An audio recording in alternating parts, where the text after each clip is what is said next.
हरिओम. योगदास श्री जय गणेश जोशी लिखित श्रीकृष्ण युद्धाचा 18वा दिवस भाग 1. रात्र सरल्यावर दुर्योधनाने उरल्या सुरल्या सेनेला आज्ञा दिली की युद्धासाठी सज्ज व्हा. आता कोणीही पांडवांजवळ एकट्याने लढाई करायची नाही. सर्वांनी एकजुटीने आक्रमण करायचे. कोणीही कोणाला एकट्याला युद्ध करू द्यायचे नाही. अशा प्रकारे नियम करून कौरवसेना सेनापती शल्याला पुढे करून रणांगणावर गेली आणि व्यूहरचना करू लागली. पांडवांनीही उरल्या सुरल्या सैन्यासह सज्ज होऊन रणांगणावर जाऊन व्यूहरचना करायला सुरुवात केली. दोन्हीही बाजूने युद्धसज्जता झाली आणि त्यांनी एकमेकांवर चढाई केली. दोन्हीही सैन्यामध्ये महाघनघोर युद्ध सुरू झाले. जिकडे तिकडे निकराने लढाई आणि चढाई सुरू झाली. सर्वत्र सैनिकांच्या गर्जना आणि कोलाहल, रथांचा खडखडाट, घोड्यांच्या टापा, शस्त्रांचा खणखणाट, हत्तींचा चित्कार, वाद्यांचा गोंधळ इत्यादी ऐकू येऊ लागले. मुंडकी आणि धडे यांचे ढीग दिसू लागले. रक्ताचे पाट वाहू लागले. पांडवांनी कौरवांना सळो की पळो केले ते पाहून शल्य खवळला आणि सारथ्याला म्हणाला की रथ युधिष्ठिरासमोर घे. आज त्याला माझा पराक्रम पाहू दे. तिकडे जाताना शल्याने जोरदार चढाई केली आणि पांडवांच्या सेनेचा वध करायला सुरुवात केली. युधिष्ठिरासमोर आल्यावर त्यांच्यात महाभयावह संग्राम सुरू झाला. शल्याने युधिष्ठिराला घायाळ केले ते पाहून कौरवसेना पळायची थांबली आणि पुन्हा युद्ध करू लागली. यावेळी अन्य पांडव आणि कौरव यांच्यात युद्ध सुरूच होते. दुर्योधनाचे अनेक जणांशी युद्ध झाले. नकुलाने दोन्हीही कर्णपुत्रांना ठार केले. भीमाने दुर्योधनाचे बांधव ठार केले. द्रौपदीच्या 5ही पुत्रांनी महापराक्रम केला. अर्जुन कौरवसेनेचा वध करू लागला. अश्वत्थामा आणि दुष्टदुम्न यांच्यात, शल्य आणि भीम यांच्यात वगैरे एकमेकांशी युद्ध झाले. शल्य युधिष्ठिराला फारच त्रस्त करू लागला. त्यावेळी भीम आणि अर्जुन त्याच्या मदतीला धावून आले.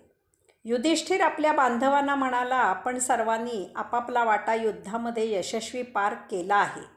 आज मलाही माझा वाटा उचलू दे. मला आपण मदत करा. असे म्हणून युधिष्ठिराने महाघनघोर युद्ध छेडले. त्याने अनेक कौरवांना ठार केले. शल्याजवळ त्याचे महाभयावह युद्ध झाले. शेवटी युधिष्ठिराला श्रीकृष्णाची आज्ञा आठवली. त्याने शल्याचा वध करण्याच्या इच्छेने एक महाभयावह बाण काढला आणि अभिमंत्रित करून शल्यावर सोडला. त्या बाणाने शल्याचा प्राण घेतला. शल्य रथामागे कोसळला.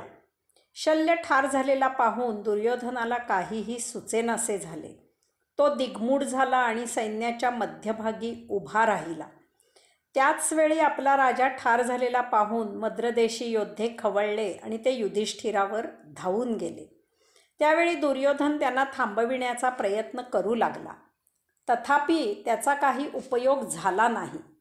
मद्रदेशी सैन्य चढाई करून येत आहे हे पाहून श्रीकृष्णाने रथ तिकडे नेला. ते सर्व सैन्य अर्जुनाकडून मारले गेले.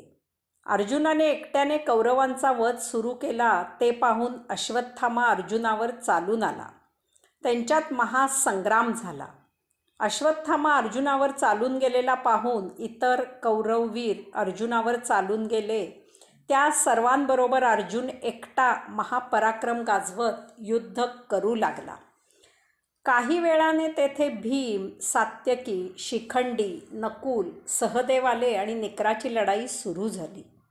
यावेळी मलेच्छ राजा शाल्व तेथे आला आणि त्याने पांडवांना त्रस्त केले. तथापि सात्यकीने शाल्वाचे शिर धडा वेगळे केले. हे पाहून कृतवर्मा सात्यकीवर चाल करून आला. त्यांच्यात घोर संग्राम झाला. तथापि सात्यकीने कृतवर्म्याला रथहीन करून जायबंद केले. ते पाहून कृप तेथे आला आणि त्याने त्याच्या रथामधून कृतवर्म्याला दूर नेले. यावेळी कौरवांकडे एकूण 11 औक्षहिणी सैन्यापैकी पायदळ, घोडदळ आणि गजसैन्य असे मिळून फक्त 25,000 सैन्य होते. पांडवांकडे असलेल्या एकूण 7 औक्षहिणी सैन्यापैकी सर्व मिळून तितकेच 25,000 सैन्य होते. बाकी सर्वांचा वध झाला होता. हे सर्व पाहून विषण मनस्थितीत दुर्योधन मोजक्या सैन्याच्या मध्यभागी उभा होता. त्यावेळी तेथे शकुनी आला आणि त्याने दुर्योधनाला युद्धासाठी प्रोत्साहित केले. दोन्हीकडे सारखेच सैन्य आहे. तू, मी, अश्वत्थामा, कृपाचार्य, सुशर्मा, उलूक, कृतवर्मा, तुझा बाहू सुदर्शन महापराक्रमी आहोत. तेव्हा राजा युद्धाला उद्युक्त हो. आपण अजूनही युद्ध जिंकू शकतो. शकुनीच्या या उत्साहवर्धक बोलण्याने दुर्योधन पुन्हा युद्धाला सज्ज झाला. त्याने सैन्याला तशी आज्ञा दिली. सैनिकांनी जोरात गर्जना केली. त्या सर्वांनी पांडवांवर आक्रमण केले. परंतु युधिष्ठिर, भीम, सहदेव, नकुल, सात्यकी, शिखंडी इत्यादी सर्वांनी त्यांना प्रत्युत्तर दिले. अर्जुनाने तर दुर्योधनाच्या मूर्खपणाचा पाढा श्रीकृष्णाजवळ वाचला आणि त्याने श्रीकृष्णाला सांगितले की कृष्णा, रथ कौरवांच्या सैन्यात मध्यभागी घुसव. कौरवांनी निकराचे युद्ध केले. सर्वांनीच पराक्रमाची शर्थ केली. यातही शकुनीने सर्वांना प्रोत्साहित करत महापराक्रम केला. तथापि केवळ 2 घटकांमध्येच कौरवांच्या सैन्याचा अर्जुनाने फडशा पाडला. पांडवादी महायोद्ध्यांनी कौरवांचे महायोद्धे ठार केले. अश्वत्थामा, कृपाचार्य आणि कृतवर्मा रणांगण सोडून दूर निघून गेले. शेवटी पांडवांकडे श्रीकृष्ण, 5 पांडव, सात्यकी, 2000 रथ, 700 हत्ती, 5000 घोडे आणि 10,000 पायदळ शिल्लक होते. राजा दुर्योधनाकडील सर्व सैन्य मृत झाले होते. सर्व राजांचा वध झाला होता. त्याचे सर्व बंधू मारले गेले होते. अश्वत्थामा, कृतवर्मा निघून गेले होते. छिन्न विच्छिन्न झालेले हत्ती आणि घोडे यांची रक्ताळलेली प्रेते, भग्न झालेले रथ, अस्त्रशस्त्र वाद्ये, रक्ताने माखलेली मृत सैनिकांची आणि राजांची विदीर्ण मस्तके आणि चिंध्या झालेली धडे यांच्या ढिगाऱ्यात वेढला गेलेला राजा दुर्योधन रक्ताचे पाठ पाहत एकटाच उभा होता. ना त्याच्याजवळ रथ होता, ना घोडा होता, ना कोणी सहाय्यक होता की काही नव्हते. केवळ एक गदा होती. ती घेऊन तो पूर्व दिशेला पायी जाऊ लागला. वाटेत त्याला श्रीकृष्ण, परशुराम, भीष्म, धृतराष्ट्र, गांधारी, विदूर, द्रोण, कृप इत्यादींचा समुपदेश स्मरू लागला. बालपणापासून केलेला पांडवांचा छळ सतावू लागला. युधिष्ठिराशी खेळलेला कपटी द्यूत क्लेश देऊ लागला. प्रतिव्रता द्रौपदीची विटंबना आठवू लागली. तशा त्या विमनस्क अवस्थेत त्याला एक सरोवर दिसले. त्यात तो प्रवेश करू लागला. तथापि त्याला हाक ऐकू आली. त्याने पाहिले तर तेथे रक्ताने माखलेला संजय आला. संजयाने त्याला सांगितले की सात्यकीने त्याला जीवित पकडला आणि तो त्याचा वध करू इच्छित होता.